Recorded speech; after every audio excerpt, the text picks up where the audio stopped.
Hi, in this tutorial we will cover some of the crucial information that one needs to understand and know in order to be able to solve Euclidean geometry based questions.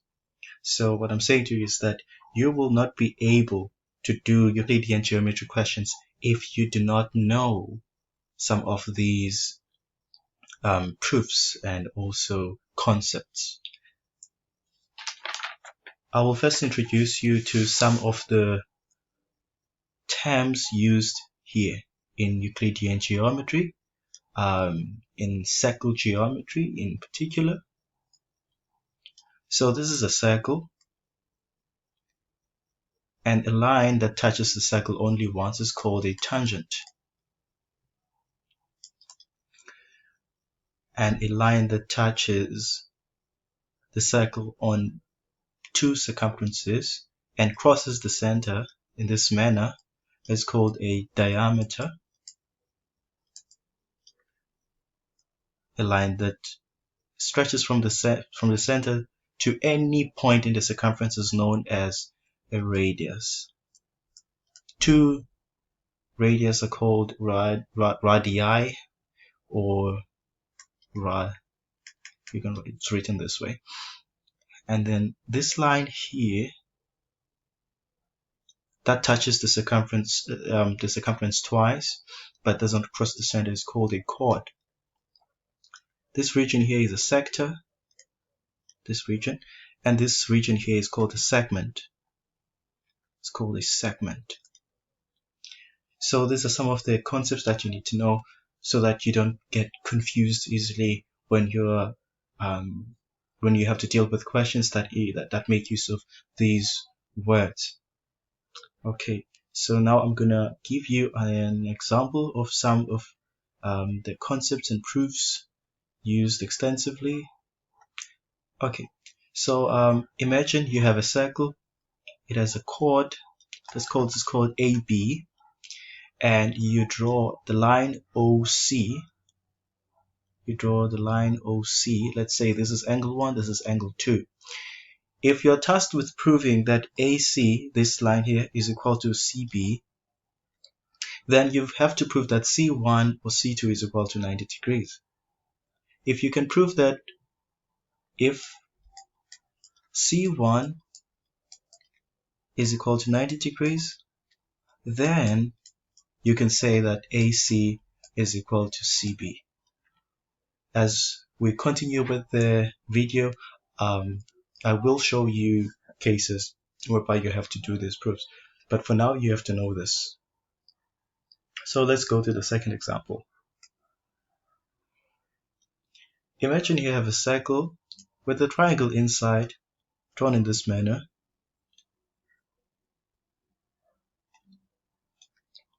Let's say this is A, B, C.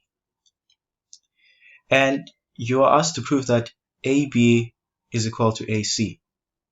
To prove that AB is equal to AC, you have to prove that this angle here is equal to that angle there. So you have to prove that ABC, angle ABC, so this angle here is equal to ACD. ACD, which is this angle here. So if ABC is equal to ACD, the angle, then AB is equal to AC. This is A. Let me draw it. Okay. And the third one is this one. This is a circle. Doesn't look like a circle, but then it's a circle. Okay. So imagine you have two triangles drawn inside a circle. This is A, B, C, D. You're asked to prove that AD is equal to BD. For you to prove that AD is equal to BD, you'd have to prove that this triangle on top is congruent to the triangle on the bottom moment. So ACD must be proven to be congruent to BC. CD. So this triangle has to be congruent to this one in order for AD to be equal to BD. And remember from grade 11 that there are 4 conditions for congruency. So if you can prove one of those conditions, depending on the situation you're given, I'm going to draw a rough summary of some of the conditions that qualify 2 triangles as congruent to one another.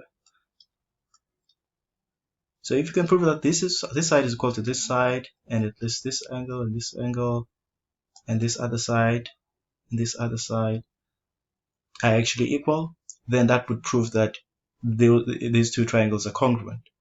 So this is known as side angle side, because you are proving that a side and an angle and a side are equal. Or if you can prove that this side and this side and this side and this side and this side and also this side, those are many sides, okay? If you can prove that all those sides are equal, that would prove congruency, side, side, side. If you can do that, then you can then conclude that AD is equal to BC. And also another case is when you have 2 angles and a side, 2 angles and a side.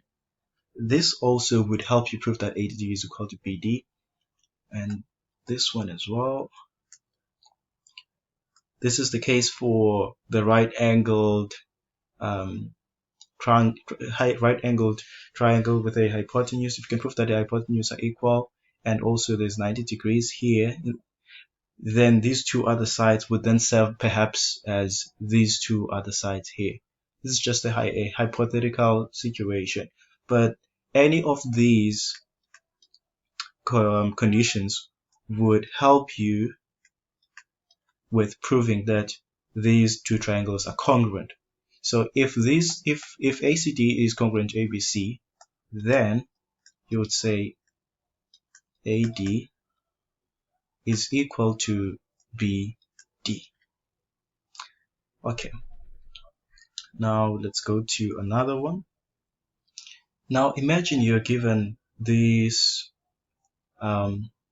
you're given line AB and BC, and you're told that BD bisects ABC. So if BD bisects ABC, if this line here bisects that line, this means that this angle and this angle are equal. So whenever you have bisection, it simply means that, in layman's terms, the angles on either side are equal. So if BD bisects AB, then angle B1 is equal to angle B2. Okay, let's continue. Now imagine you're given a circle such that it has these lines drawn inside it. Let's call this A, let's call this B, let's call this C, and the center O. Now if this is 2x, that's gonna be x. So the relationship between these 2 is that the angle at the center is twice the angle at the circumference. Meaning that if we can look at this if you look at this by inspection, we can intuitively say that if we have 30 degrees at the center, then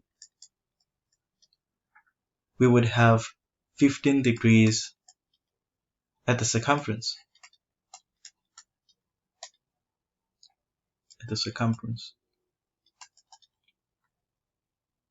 Now to formalize this, the relationship is such that, oh, by the way, this angle here is AOB. So AOB, this angle here, is twice that angle at the circumference. The angle at the circumference is ACB. That's 2 times ACB.